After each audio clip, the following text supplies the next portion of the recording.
సంచు లేదు కదా మనం ముందు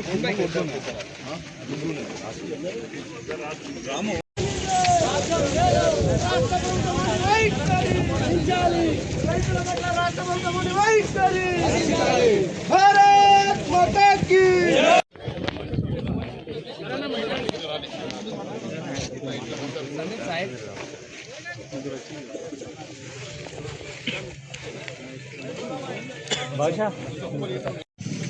మొదటి రోజు గజ్వేల్ వరకు రైతు ఘోషను బీజేపీ భరోసా కార్యక్రమాన్ని తీసుకొని అనేక మంది రైతులను వారి ఉన్నటువంటి ఇబ్బందులను కళ్ళారా చూస్తూ నిన్న మొదటి రోజు పర్యటన చేశాం.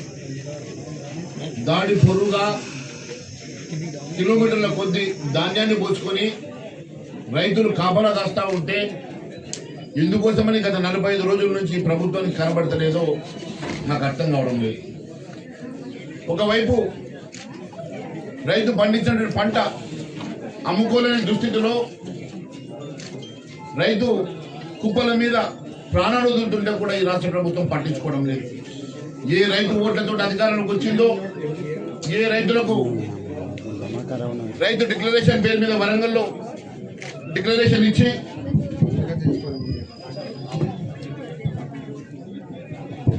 రైతు డిక్లరేషన్ ద్వారా అధికారంలోకి వచ్చిండ్రో ఆ రైతుని పట్టించుకునే పాపాన పోలే. గెలిచిన 2.5 సంవత్సరాలలో ఈ రాష్ట్ర ప్రభుత్వం అన్ని వర్గాల ప్రజల్ని మోసం చేసినట్టుగానే రైతుకి అనేక హామీలు ఇచ్చారు. మీరు చూస్తే వారు ఇచ్చినటువంటి డిక్లరేషన్ లో మేనిఫెస్టోలో అనేక హామీలు ఇచ్చారు. రైతులకు రుణమాఫీ చేస్తానని పూర్తిగా చేయలేకపోయారు. ప్రతి ఎకరానికి 15,000 రూపాయలు సంవత్సరానికి ఇస్తామని మరి 2 దఫాలుగా ఎగ్గొట్టారు. కౌలు రైతులకు ఆర్థిక సాయం పేరు మీద మోసం చేసి ఇప్పటి వరకు వాళ్ళని పట్టించుకున్న పాపాన పోలే. భూమి లేని వ్యవసాయ కూలీలకు 12,000 రూపాయలు ప్రతి సంవత్సరం ఇస్తామని మోసం చేసింది. అన్ని పంటలకు మద్దతు ధర ఇస్తామని మోసం చేసింది. ధాన్యం కొనుగోలులో అదనపు బోనస్ ఇస్తామని మోసం చేసింది. రైతులకు పంట బీమా ఇస్తామన్నారు. కనీసం కేంద్ర ప్రభుత్వం ఇచ్చే ఫసల్ బీమాలో కూడా వాళ్ళు పార్టిసిపేట్ చేయరు.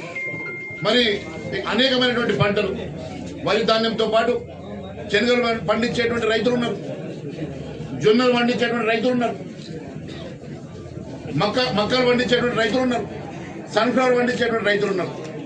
ఇప్పుడే 10 నిమిషాల ముందు నాకు ఇన్ఫర్మేషన్ వచ్చింది. మక్కల కొనుగోలు ఇంకా పూర్తి కాకముందే మక్కల కాంటా రాత్రి 12 గంటలకు క్లోజ్ చేసింది. రేపటి నుంచి మక్కల కాంటాలు ఉండవని చెప్పి కలెక్టర్లకు ఆదేశాలు ఇస్తే కలెక్టర్లు ఇప్పుడు మక్క పంటను కొనుగోలు చేయవద్దని చెప్పి అధికారులకు చెప్తే రైతులు కల్లాలలో బాధపడతా ఉన్నారు. అదే మాదిరిగా వరిని కూడా నిన్న ముఖ్యమంత్రి స్వయంగా 80% పూర్తయిందని చెప్పిండంటే ఈ వారం రోజుల లోపల వరి ధాన్యం కూడా ఎక్కడ ఆపేస్తారో అన్న భయం ఉన్నది. ఎందుకంటే ముఖ్యమంత్రి స్వయంగా చెప్తున్నాడు 80% వరి ధాన్యం కొనుగోలైందని. ముఖ్యమంత్రికి సిగ్గుంటే ఒకసారి కల్లాలలోకి వెళ్ళి ఈ ప్రాంతంలో ఉన్నటువంటి రైతు బాధలు తెలుసుకోవాలా. ఈ కళ్ళలో పడున్నటువంటి రోడ్ల పూట పడున్నటువంటి ధాన్యాన్ని ఒకసారి చూడాలని కోరుతా ఉన్నాం. ఈరోజు ఏ అధికారి నేను చెప్పిండో ఆ అధికారి నా దగ్గర పంపించండి. ఈ రాష్ట్రంలో 141 లక్షల మెట్రిక్ టన్నుల వరి ధాన్యం పండితే 90 లక్షల మెట్రిక్ టన్నుల వరి ధాన్యం కొనుగోలు చేస్తారని చెప్పి ప్రకటించారు కదా. మరి ఇప్పటి వరకు మీరే చెప్తా ఉన్నారు నిన్నటి స్టేట్మెంట్ లో 45 మెట్రిక్ టన్నుల వరి ధాన్యం కొనుగోలు చేశాం, 80% చేశామని. మరి 141 లక్షల మెట్రిక్ టన్నులో 45 లక్షల మెట్రిక్ టన్ను ఎంత శాతం అవుతుంది ముఖ్యమంత్రి గారు? అది 30% కూడా కాదు. మరి ఏ రకంగా 80% అని చెప్తా ఉన్నారు? అంటే కేవలం వర్షాలు వస్తున్నాయి కదా, ఈ వర్షాలు వస్తే వరి ధాన్యం తడిసిపోతే దాన్ని అడ్డం పెట్టుకొని మళ్ళీ వరి ధాన్యం కొనుగోలు ఆపేయాలని ప్రయత్నం చేస్తున్నారా? లేకుంటే రైతులు భయపడి దళాలకు అమ్ముకోవాలని చెప్పేసి మీరు ఆలోచన చేస్తున్నారా? దీనికి సమాధానం చెప్పాలని కోరుతా ఉన్నాను. అంతేకాదు మీ ప్రతి కళ్ళంలో, ప్రతి కాంటలో, ప్రతి సెంటర్లో మీరు బస్తాకి 4 కిలోల చొప్పున దాదాపుగా క్వింటాలకి 10% 10 కిలోలు అంటే 10% చొప్పున మీరు కట్ చేస్తున్నటువంటి అధికంగా జోకుతున్నటువంటి వడ్లు ఎవరి ఖాతాలకు పోతున్నాయని అడుగుతా ఉన్నాం. మీరు 90 లక్షల మెట్రిక్ టన్నులు కొనుగోలు చేస్తే 10% అంటే ఇప్పుడే మిత్రులు చెప్పినట్టు 9 లక్షల మెట్రిక్ టన్నుల ధాన్యం అధికంగా జోకుతా ఉన్నారు. అధికంగా జోకుతున్నటువంటి ధాన్యం ఎవరి జేబులో పోతున్నది అంటే 9 లక్షల మెట్రిక్ టన్నులు అంటే ఇప్పుడున్నటువంటి మద్దతు ధర ప్రకారం 2160 కోట్ల రూపాయలు. 2160 కోట్ల రూపాయల అధికంగా జోకినటువంటి డబ్బు ఎవరి జేబులకు పోతుందో ముఖ్యమంత్రి గారు సమాధానం చెప్పాలని మేము కోరుతా ఉన్నాం. ఈరోజు ఒకవైపు వడ్లను కొనుగోలు 80% అయిపోయిందని చెప్పి దళారుల చేతిలో పంపించే ప్రయత్నం చేస్తూ మరొక వైపు 141 లక్షల మెట్రిక్ టన్నులు 90 లక్షల మెట్రిక్ టన్నులే కొనుగోలు చేస్తామని దాంట్లో మనం అధికంగా జోకుతూ అనేక రకంగా ఇబ్బంది పెడుతున్నటువంటి ముఖ్యమంత్రి గారిని నేను అడుగుతా ఉన్నాను. ఎందుకోసమని ఈరోజు మక్కల కొనుగోలు బంద్ పెట్టినావు, ఎందుకోసమని జొన్నల కొనుగోలు మొదలు పెడతలేవు, ఎందుకోసం అని చెప్పి సన్ఫ్లవర్ ని ఈరోజు కేవలం 10% కూడా కొనుగోలు చేయలేకపోతా ఉన్నావు. మరి ఈ రకంగా అన్ని పంటలకు మీరు మద్దతు ధర ఇస్తామని, అన్ని పంటలు చివరి గింజ వరకు కొనుగోలు చేస్తామని ఈరోజు హామీ ఇచ్చినటువంటి ముఖ్యమంత్రి గద్దెనెక్కిన తర్వాత రైతులు విస్మరిస్తా ఉన్నావు. ఎట్టి పరిస్థితుల్లో కూడా రైతులకు న్యాయం జరిగే వరకు భారతీయ జనతా పార్టీ శాసన మండలి సభ్యులం, పార్లమెంట్ సభ్యులం, భారతీయ జనతా పార్టీ అధ్యక్షుడు రామచంద్రరావు గారి ఆధ్వర్యంలో ఈ రాష్ట్రంలో ప్రతి గ్రామంలో రైతుల పక్షాన మేము నిలబడతాం.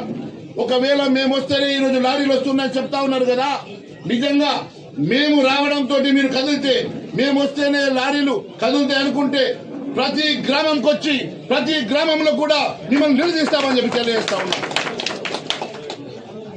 రైతుకు న్యాయం జరిగే వరకు రైతు పక్షాన్ని నిలబడతాం. రైతుకు న్యాయం జరిగే వరకు చివరి గింజ మీరు కొనుగోలు చేసే వరకు రైతుల వెంట మేము నిలబడతాం. ఎట్టి పరిస్థితుల్లో ఈ రోజు మేము చెప్తా ఉన్నాం, భారతీయ జనతా పార్టీ ప్రజల పక్షాన్ని నిలబడుతుంది, రైతుల పక్షాన్ని నిలబడుతుంది, అన్ని వర్గాలకు అండగా నిలబడుతుంది. ఖచ్చితంగా మేము శాసనసభ్యులము, శాసన మండలి సభ్యులము, పార్లమెంట్ సభ్యులము, ఎక్కడ ఏ కష్టం వచ్చినా మేమున్నామని మర్చిపోకండి. ఖచ్చితంగా మేము వెంట ఉంటాం, మీకు అండగా ఉంటామని తెలియజేస్తా ఉన్నాను. ఈ రోజు ఈ జనగాం గ్రామంలో కూడా, జనగాం జిల్లాలో ఈ ఒక్క సెంటరే కాదు, నేను గతంలో కూడా ఇక్కడికి వచ్చాను. గతంలో కూడా బచ్చన్నపేటకు వచ్చిన, మద్నూరుకు వచ్చిన, చర్యాలకు వచ్చిన, ఈ ప్రాంతంలో గత సంవత్సరం కూడా నేను ఇక్కడ పర్యటన చేసిన. ఇప్పుడు కూడా నేను చెప్తా ఉన్నాను, ఇప్పుడు మా శాసనసభ్యులు అందరం వచ్చినాం, శాసన మండలి సభ్యులు, పార్లమెంట్ సభ్యులను కలిసి మేము అన్ని గ్రామాలు తిరుగుతా ఉన్నాం. ఇక్కడ రైతులకు కూడా మేము చెప్తా ఉన్నాం, ఈ ప్రభుత్వం చేసేటువంటి మోసాన్ని గుర్తించండి. మీ నాయకులు మీ ఊర్లోకి వచ్చినప్పుడు నిలదీయండి. ఖచ్చితంగా మేము మీ వెంట ఉంటామని మరొకసారి తెలియజేసుకుంటూ ధన్యవాదాలు.